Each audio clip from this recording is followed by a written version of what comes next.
Shalom Adonai.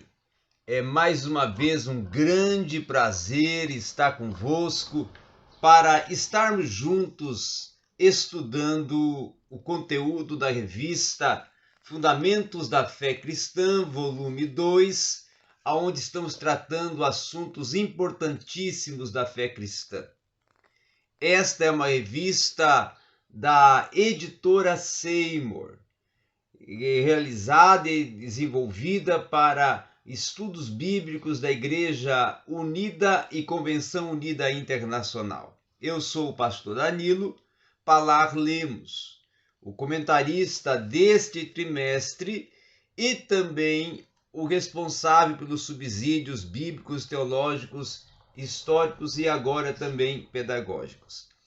Meus prezados, nós, nesta 12ª lição, estudo número 12, aqui na página 74, estaremos estudando sobre adoração cristã, um tema pertinente e muito importante para a nossa vivência eclesiológica.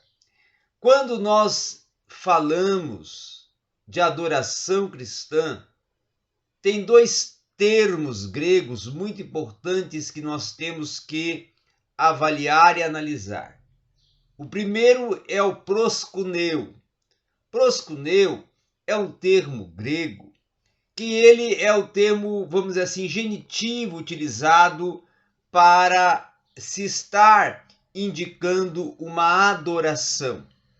Porém, o termo mais utilizado, o termo mais latente, mais visível, mais perceptível dentro do cânon do Novo Testamento, utilizado pelos hagiógrafos, escritores sagrados do Novo Testamento, é o termo latreia, que se encontra no Corpus Escritos Neotestamentário 93 vezes.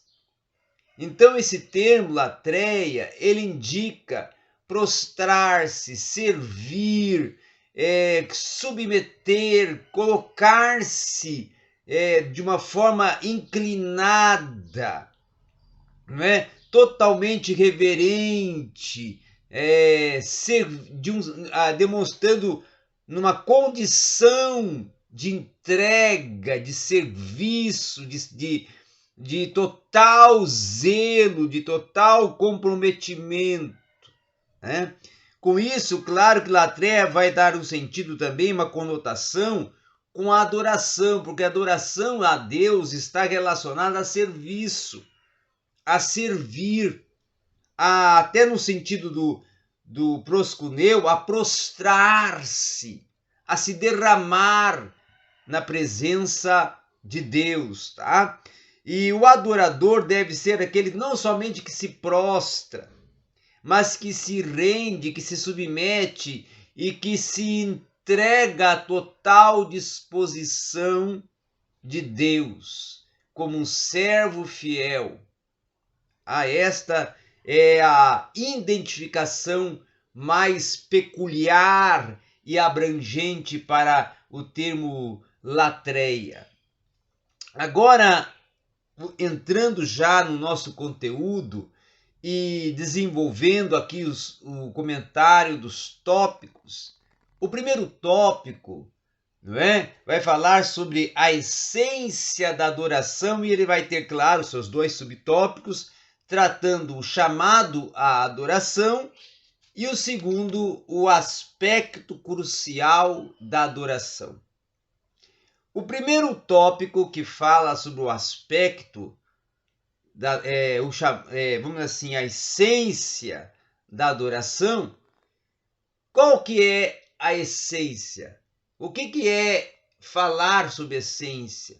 Falar sobre essência é falar sobre a natureza, sobre o sentido, sobre o que é de mais profundo e intrínseco no ser referente à adoração. Então, a essência da adoração é totalmente nós direcionarmos o nosso ser, tá? A Deus. Direcionarmos ao nosso ser aquele a quem a nós prestamos uma adoração. Aqui eu coloco que o Ronald Allen e Gordon Borner vão considerar a essência da adoração, eles vão dar uma consideração sobre a essência da adoração, dizendo que não é dar de má vontade, mas prestar um serviço obrigatório. O que ele quer dizer com um serviço obrigatório? Um serviço em que você tem um compromisso. Não porque você foi convidado, mas porque é algo que deve ser de espontaneidade, de comprometimento e de total entrega, porque você serve. Como servo, você tem obrigatoriedade de prestar esta honra, este louvor, essa adoração, esse serviço. Essa disponibilidade tem que ser natural dentro do seu ser e impactar a sua vida.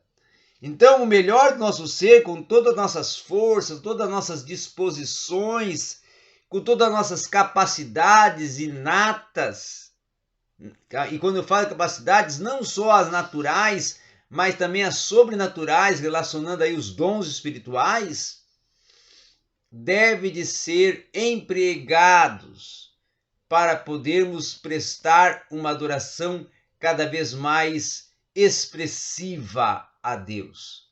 Quando nós agora nos voltamos para o subtópico chamado a adoração, e depois a sequência, o aspecto crucial da adoração, quando falamos chamado adoração, nos reportamos ao adorador Davi. Salmista Davi, ele vai lá nos Salmos, não é? Estar ali desenvolvendo um verdadeiro manual de adoração. Mas no Salmo 95, versículos 6 a 7, ele vai dizer que num salmo, uma convocação, ele vai expressar uma convocação de Israel para adorar a Deus.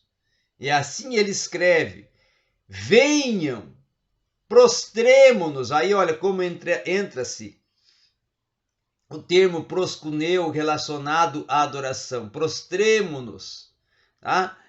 Em adoração, ajoelhemo-nos diante do Senhor, nosso Criador, pois Ele é o nosso Deus e nós somos o povo do seu pastoreio e o rebanho sob o seu cuidado. Então aqui, Davi está dando quase que podemos dizer um conceito veterotestamentário de adoração. Tá? Depois nós vamos ver também que a adoração deve ser considerada como uma vocação criacional. A criatura prestando honra ao seu Criador. A criatura prestando um culto de adoração àquele que lhe formou do pó da terra. Depois entramos agora no subtópico, já tratando do aspecto crucial da adoração. E neste aqui, eu até comento no início, ou no primeiro parágrafo, que na adoração o servo, ele está esperando uma acolhida do seu Senhor. Tá? Então ele está esperando uma certa resposta, não é? Que lhe conduza a um relacionamento profundo.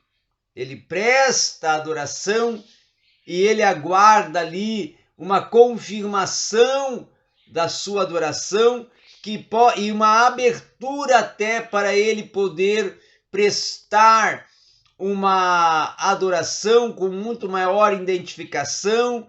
E quando eu falo de identificação, eu entro no termo também koinonia, que se relaciona à comunhão, à intimidade, a se tornar mais íntimo de Deus em meio ao momento que está adorando.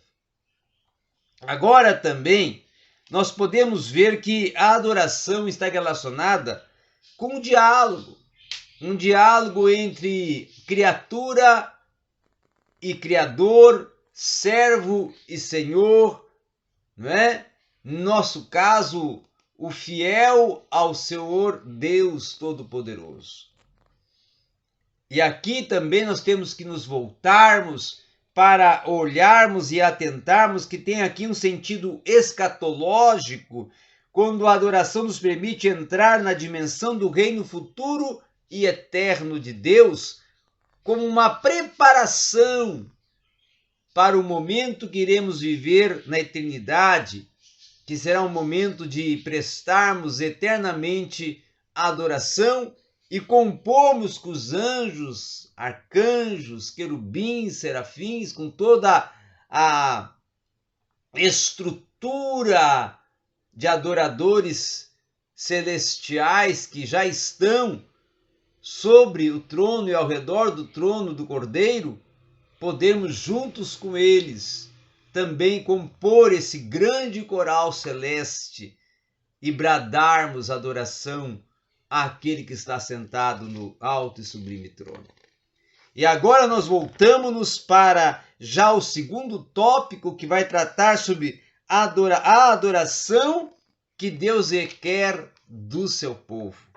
Então, a adoração que Deus requer é justamente aquela de uma vida comprometida, tá?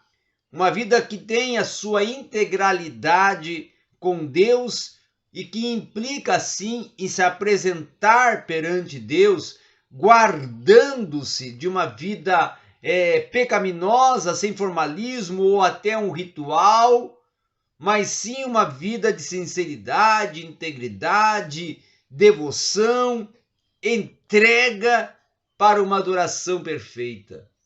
Russell Shedd, esse teólogo que muito prestou um serviço no labor teológico aqui no Brasil, ele vai dizer o seguinte: ele só se alegrará com aqueles que correspondem às suas exigências.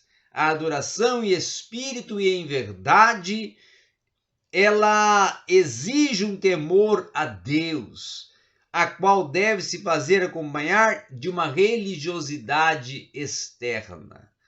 Assim, propôs e postulou Russell Shedd. Também podemos ver aqui já no nosso subtópico, desse tópico segundo, o local da adoração. O local da adoração, justamente, ele não quer dizer que vai ser obrigatoriamente ou exclusivamente só no templo, que você vai ter que adorar somente no templo. A sua vida tem que ser uma vida de adorador.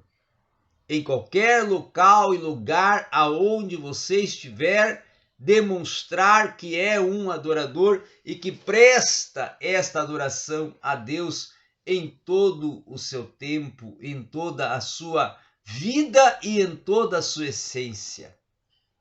Na escola, no lar, né? Na sociedade aonde estiver, e no templo, principalmente, você está ali demonstrando, aí está um verdadeiro adorador. Então, já entrando já no nosso tópico de número 3, nosso terceiro tópico, vai falar a presença divina na adoração. Nós vamos ver no contexto do Antigo Testamento, tá? Contexto veterotestamentário, do corpus escritos do canto sagrado, justamente algo muito importante relacionado à presença divina na adoração. Tá? Nós vamos ver na devoção dos patriarcas, a vida que eles tinham de devoção, Deus se fazendo presente em meio à adoração deles. Vemos assim na aliança que Deus faz com Abraão. Depois vamos ver na aliança que Deus faz com Noé, na aliança que Deus faz com Isaac, na aliança que Deus faz com Jacó. Na sequência, ainda podemos acrescentar a aliança que Deus faz com Moisés.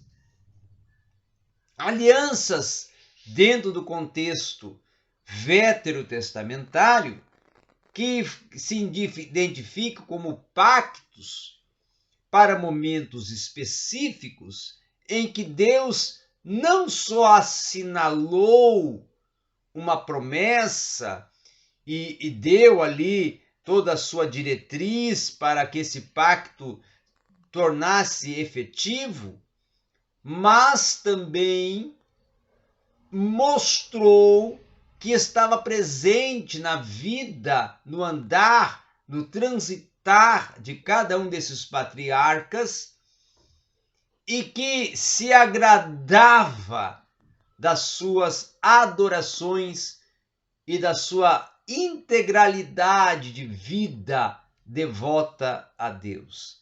Vemos também agora, já nesse tópico, no subtópico, a adoração prestada por Jesus. Jesus foi e é o maior adorador. Aquele adorador que, em toda a sua essência e missão, adorou. Nós vamos ver nos evangelhos a narrativa da vida, obra, missão de Jesus, sua morte também, sua ressurreição, um testemunho, uma biografia, um relato de toda a sua vida de adorador. Um adorador que não só serviu ao seu Senhor e Pai, mas também se rendeu de tal maneira ao ponto de entregar a sua própria vida para cumprir a missão que lhe estava outorgada, confiada, e poder assim assinalar a salvação, a redenção da humanidade, mas também algo que marca essa adoração foi a declaração dele lá em João 17, quando ele assim diz: Pai, assim como eu te glorifiquei na terra. E eu posso aqui fazer uma parafrase. Assim como eu prestei uma adoração a ti na terra, que eu seja glorificado por ti nos céus. Ou que seja, que eu volte a estar contigo em glória e na glória. Então, com todo esse contexto esplêndido, escatológico, e com todo esse contexto de adoração de Jesus, nós vemos também aqui o próprio autor da carta aos Hebreus falando sobre a adoração de Jesus, quando ele diz algo muito importante, que não precisamos mais. Ele vai dizer o seguinte, como aquele que introduziu uma melhor aliança com melhores promessas. O que ele quer dizer isso em Hebreus 8:6? Como aquele que desenvolveu uma intimidade, um relacionamento de adoração muito maior que todos os outros demais. Porque mesmo sendo Deus Senhor, Mestre, Rei, Criador, tornou-se homem, o Verbo encarnado, para materializar essa adoração e cumprir o maior ato de um adorador, que é entregar a sua própria vida pela humanidade, cumprindo a missão que lhe foi confiada pelo seu Senhor.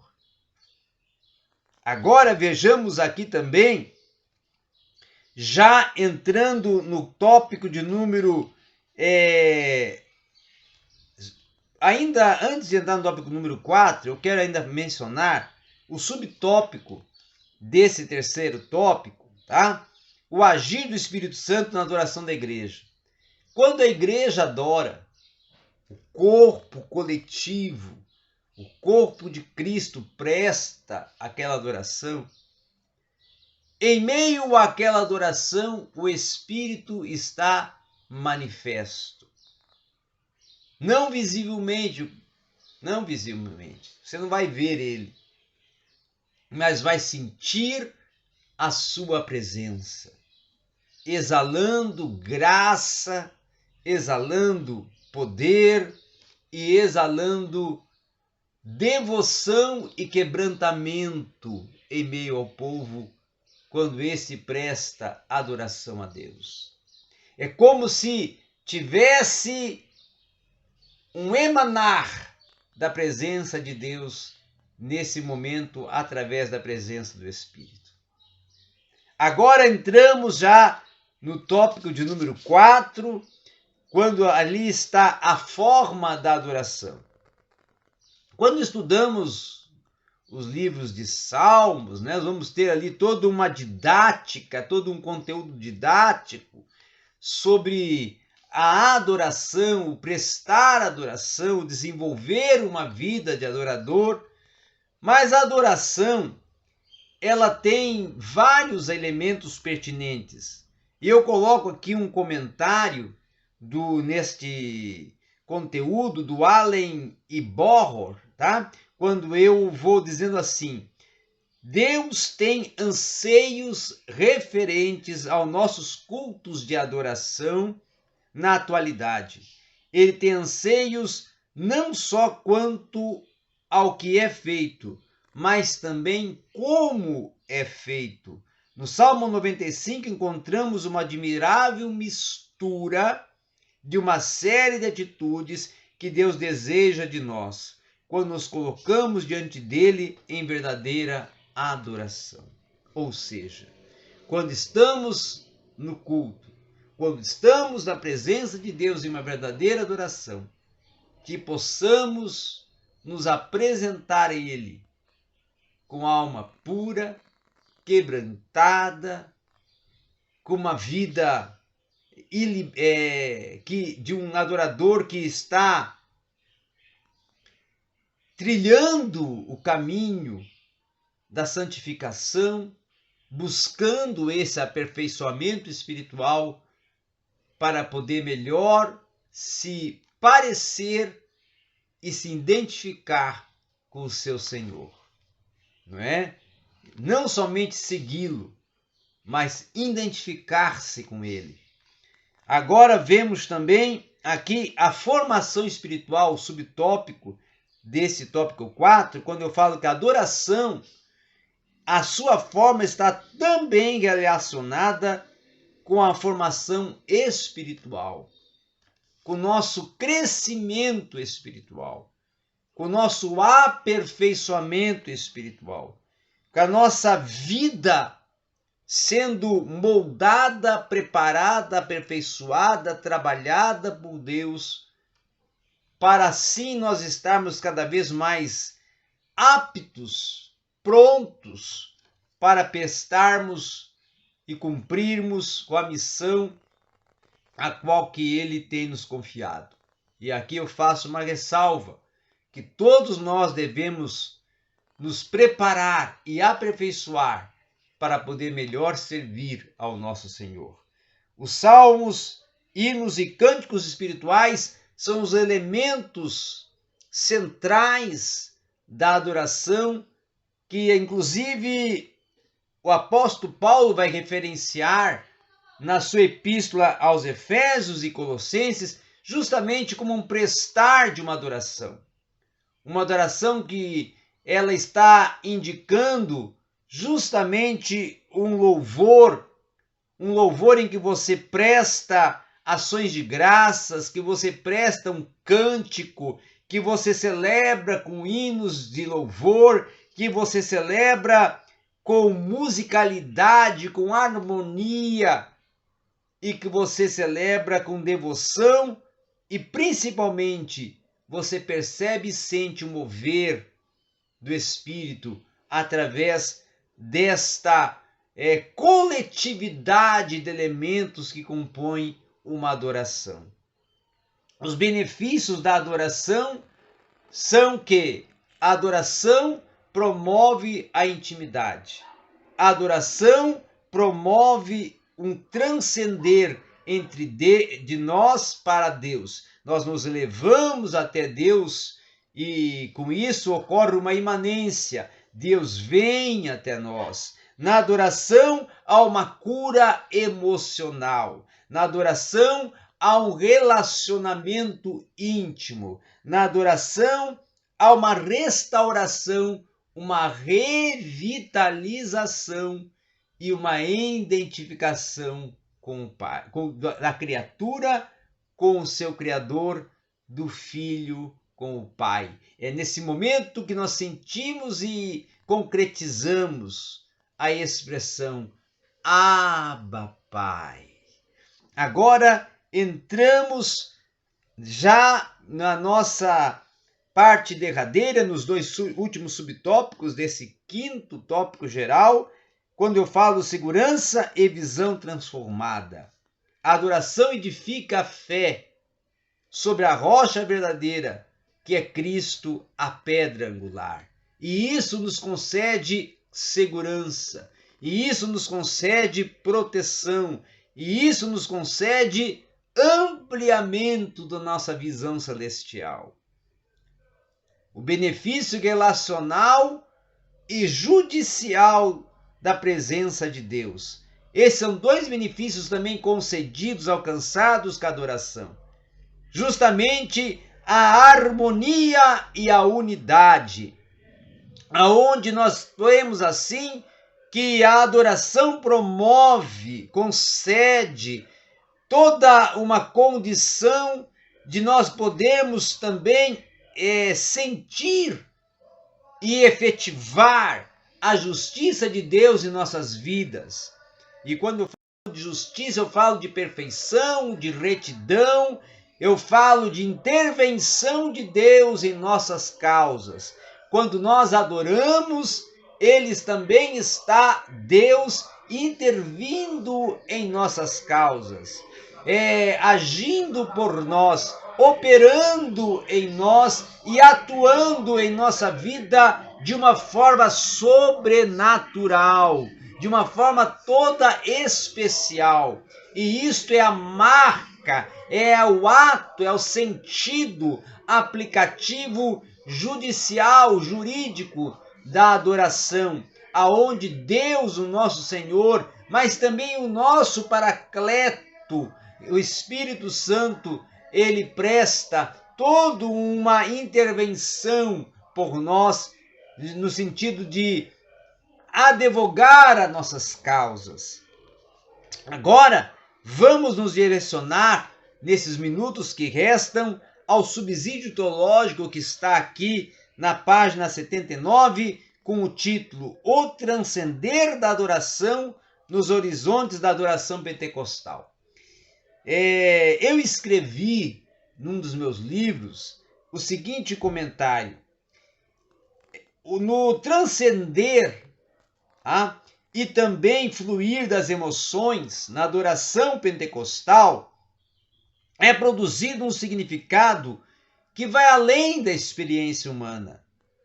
É uma divulgação de um momento que aponta para o observável, e mais é uma experiência de uma transcendência subjetiva, com uma resposta a uma transcendência objetiva. Ocorre uma unidade em que emana a presença unificadora do Espírito Santo em meio ao povo. Quando o movimento pentecostal nasceu, no pentecostalismo moderno, lá na Rua Azusa, não é? Através de William Seymour, o início, o marco principal foi justamente a adoração. William Seymour voltou impactado depois das aulas ministradas sobre o Espírito Santo por Charles Farrar e assentou-se na sala de sua casa e começou a tocar, dedilhar o piano, cantando um louvor ao Senhor, e em lágrimas continuou cantando. A casa foi impactada, todos foram cheios do Espírito Santo, e os vizinhos também começaram a ser impactados e assim nasceu em meio à adoração, em meio a essa emotividade, esse transcender, o movimento pentecostal moderno. Então a adoração está muito presente, efetiva, marcante no ambiente do movimento pentecostal. E ainda eu acrescento aqui que a adoração pentecostal ela é conhecida por sua dinâmica, em que sempre tem um movimento novo acontecendo. Se pentecostais estão participando da adoração em espírito de oração e há um momento de silêncio, muitos começam a abrir seus olhos e como se algo inesperado fosse acontecer. As expectativas pelo novo estão sempre presentes. E ainda vou acrescentar aqui que a adoração ela influencia na comunhão com Deus e com uma autotranscendência. Em determinados momentos, o falar em línguas se torna uma oportunização para o autotranscender, para estar na dimensão celeste do sagrado, em uma unidade entre a terra e o céu. Então, a adoração pentecostal, ela é a marca, a essência do movimento pentecostal em toda a sua abrangência. O falar em línguas não é somente ali um dom, mas é também um fator preponderante para a nossa edificação espiritual e para a edificação da igreja também, através dos dons espirituais manifestados. Então, a vida do adorador pentecostal é marcada por esta imanência e autotranscendência, quando ele vai e se rende e chega até o trono da graça em uma autotranscendência, e aí recebe uma imanência, uma presença marcante de Deus que abrange todo o seu ser e manifesta-se nos seus atos, nas suas emotividades, no seu até resplandecer visual e nas lágrimas que percorrem seu rosto. Essa é a marca do adorador pentecostal. Portanto, essa foi a nossa aula, a aula da revista Fundamentos da Fé Cristã, volume 2, a aula do estudo número 12 sobre adoração espiritual. E eu agradeço a todos e até a nossa próxima aula, que vai ser já a 13ª lição, a nossa última aula dessa revista. Obrigado a todos.